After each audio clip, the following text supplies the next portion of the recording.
Barangay Hinebra blockbuster trade mga bro, sino kaya ang bibitawan? At Gilas Pilipinas mas tumaas ang chance manalo.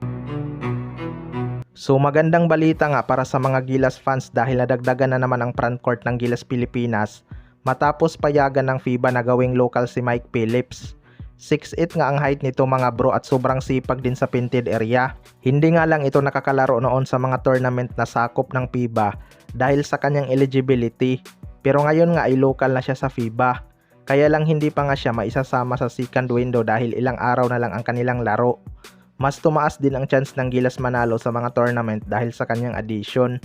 Best chance sana nating manalo sa Australia at New Zealand ngayon dahil may home court advantage nga tayo. Pero sayang lang talaga dahil mukhang malabong makakalaro si Kai Sotto.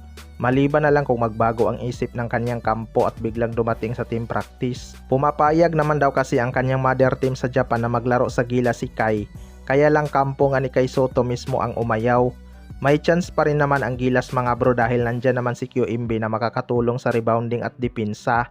Pero iba lang talaga yung kumpiyansa kapag nandyan si Kai Sotto dahil napatunayan na nga yan.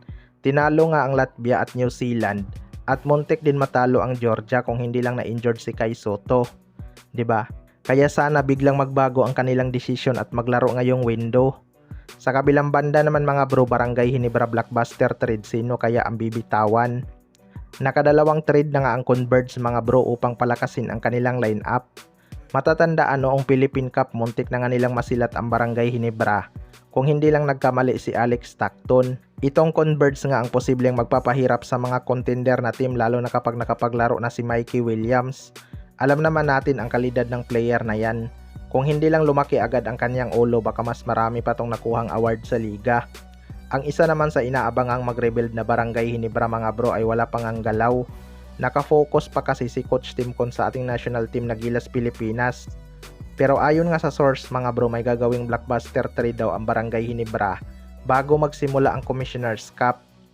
Well, para sa akin mga bro, marami namang trade asset ang Barangay Hinebra na matataas pa ang trade value. Kaya lang wala na talaga silang makukuha na quality big man ngayon via trade. Si Greg Slaughter sana kaso parang ayaw na din talaga ng Barangay Hinebra management sa kanya. Kung makakabalik man si Greg baka sa Titan Ultra pa rin siya umati-trade sa Phoenix Fuel Master. Pero sino nga kaya ang posibleng bitawan ng Barangay Hinebra kapag nagkasa sila ng trade? Baka isa kay Stephen Holt at Jeremiah Gray ang mawawala sa kanilang team. Matagal na rin kasing may rumors na iti-trade si Jeremiah Gray kapag walang improvement. Kaya abangan na lang natin. Kayo mga bro, anong masasabi nyo tungkol dito?